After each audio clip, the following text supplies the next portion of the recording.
En este tutorial vamos a seguir aprendiendo algunas cuestiones básicas sobre Adobe Photoshop. Pero antes de comenzar, les quería recomendar que pasaran por el siguiente canal. Se llama Ávidos Programmer. Ahí van a poder aprender un montón sobre creación de efectos visuales de películas con After Effects, VFX con Maya, técnicas de edición de video, animación de textos, y también tiene mucho contenido sobre fotografía. Y una de mis secciones sin duda favoritas, tiene un montón de contenido en 3D, rigging de personajes, modelado, animación, la verdad muy completo. Así que les voy a dejar el link en la descripción del video como para que puedan entrar y recorrer este canal que la verdad está muy completo. Ahora sí, arranquemos con el tutorial de hoy. Para empezar a trabajar en Adobe Photoshop se puede elegir entre crear un nuevo documento, abrir una imagen o un documento ya existente. Para eso tenemos que ir a File New y en esta parte podemos elegir entre todas las categorías con sus presets. Si vamos a trabajar sobre video, por ejemplo, podemos elegir esta opción de Full HD y nos va a preconfigurar toda la hoja como para empezar a trabajar con dichas características. Si le damos a crear, entonces ya sabemos que tenemos el documento creado con la resolución 1920x1080, 8 bits, modo de color RGB. Ahora, ¿qué diferencia hay, por ejemplo, a ir a archivo, abrir e ir a buscar una determinada imagen? Bueno, la diferencia principal es que esta determinada imagen tiene sus características propias. Y para poder analizarlas, por ejemplo, tendríamos que acceder a las propiedades de la imagen. Para poder acceder desde Photoshop a las propiedades de la imagen está el menú de imagen, imagen, tamaño de imagen, y acá podemos ver varias de las características que asignamos a la hora de crear el documento anterior. 1440 x 750 de alto y 72 de resolución. Por otro lado también podemos ver el modo de color. Si vamos a imagen, modo, vemos RGB seleccionado, 8 bits de profundidad de color. Y ahí está la principal diferencia. En el documento que creamos nosotros desde cero, nosotros elegimos la configuración inicial. En cambio, una imagen que nosotros abrimos en Photoshop ya tiene sus características intrínsecas. ¿Cómo haríamos, por ejemplo, para modificar el tamaño de esta imagen y llevarlo, por ejemplo, a Full HD?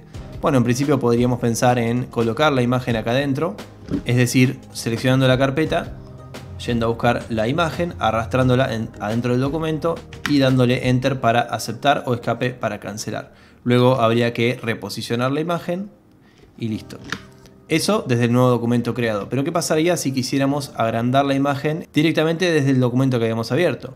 Si voy al menú de imagen, tamaño de imagen, me voy a encontrar con que en donde agrando 1920, para mantener la proporción también aumenta la otra propiedad, que es el alto. Es decir, que si yo pongo 1080 acá, también me va a agrandar el tamaño acá. Por lo cual de esta manera no llegaría nunca a poner los valores exactos que yo necesito, a menos que yo destrabe este candado. Pero si yo destrabo este candado y pongo, por ejemplo, 400 por 1080, lo que voy a ver en el preview es que va a distorsionar toda la imagen.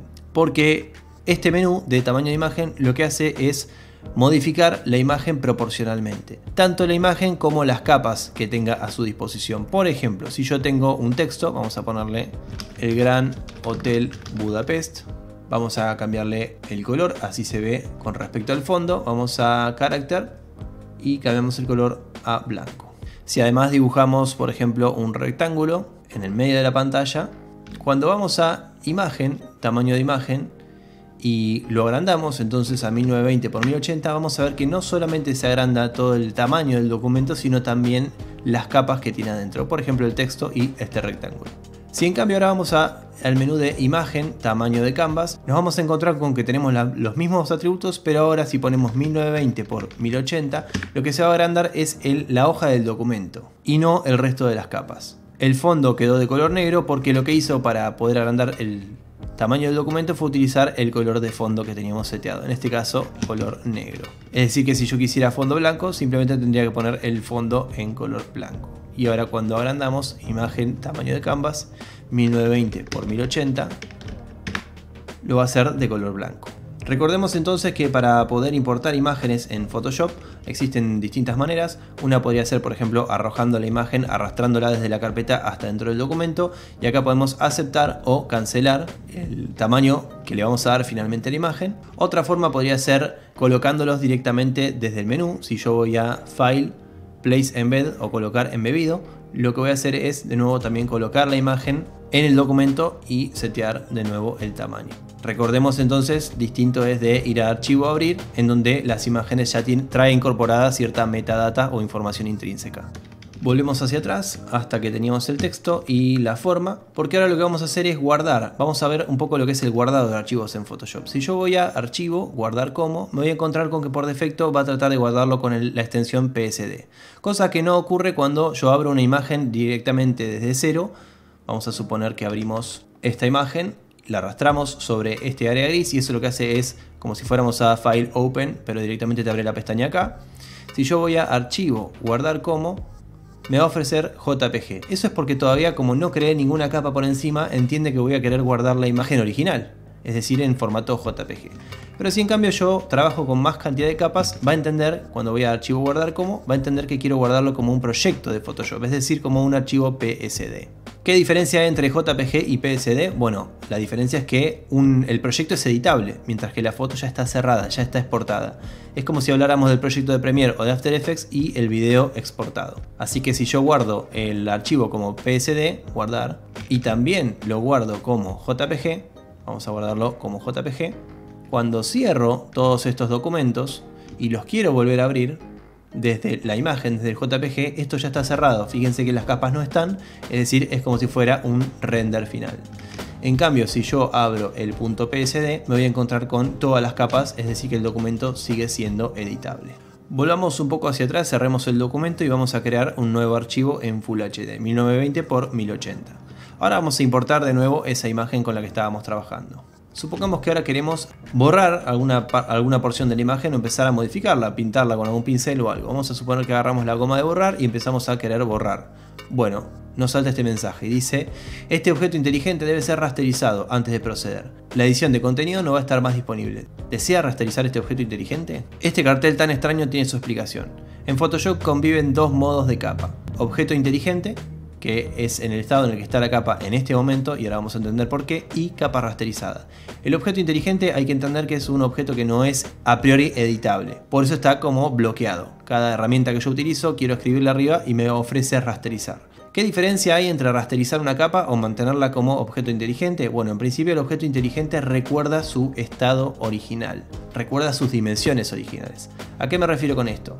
A que si achicamos la imagen ahora, que la capa es un objeto inteligente, lo que estoy haciendo es tocando la tecla Alt para que lo achique en torno a su punto central, es decir, a su punto de anclaje. Si yo achico la capa hasta un valor exagerado y le doy Enter, cuando la quiero volver a agrandar, el resultado es que la imagen conserva exactamente todas sus características. Pero si la capa estuviese rasterizada, y vamos a ver cómo se rasteriza, en principio vamos a proceder como nos ofrecía con la goma de borrar, uno le da OK y esto rasteriza, ya me permite editar la capa, ya me permite borrar la capa. Pero esta no es la forma ordenada, digamos, de convertir o de rasterizar una capa. Para rasterizar una capa hay que posicionar sobre la capa, hacer clic derecho y darle a rasterizar capa. Una vez que rasterizamos la capa, fíjense que lo que pasa, voy a dar con control Z, es que desaparece este iconito. Este iconito indica que la capa está convertida en un objeto inteligente. ¿Qué significa que la capa está rasterizada? En principio que es editable, es decir que si yo tomo la goma de borrar y empiezo a borrar, vamos a sacar un segundo la capa de abajo, la voy a borrar. Si yo empiezo a borrar, lo que me encuentro es con que empieza a aparecer la transparencia, es decir que el objeto ya no está más bloqueado, ya es editable. Pero además existe una diferencia también importante, que es que si yo achico la capa ahora hasta valores muy pequeños y lo vuelvo a agrandar, me encuentro con lo siguiente. Photoshop no recuerda, o la capa más bien no recuerda su información inicial. Eso es porque la capa se volvió editable. Vuelvo para atrás y vamos a ver una cosa más. Si yo rasterizo la capa, como está ahora, achico la imagen y ahora lo trato de convertir en objeto inteligente, y uno se preguntará, bueno, ¿cómo se convierte en inteligente? De la misma forma en que rasterizamos una capa. Con un clic derecho, convertir a objeto inteligente. Si yo ahora lo convierto a objeto inteligente, ¿esto significa que lo voy a poder agrandar y no se va a romper? No, fíjense que se perdió calidad. Es decir que una vez que la capa está incorporada al documento y tiene sus condiciones iniciales, este es el momento para que se vuelva objeto inteligente. Y por eso es que cuando nosotros colocamos una imagen desde File, Place Embed, nos permite o nos convierte por defecto a la imagen en un objeto inteligente. Y si yo le doy Enter, entonces no es editable en principio, sí lo va a hacer si yo rasterizo. Trabajar con objetos inteligentes lo que me permite entonces es ir y venir con la edición de las capas. Existen diversas maneras de editar los objetos inteligentes sin destruirlos, como por ejemplo a través del uso de máscaras, que lo vamos a ver en los próximos videos. Si les gustó este video pueden darle like y dejar su comentario. Además también pueden suscribirse para recibir notificaciones sobre nuevas publicaciones. Muchas gracias.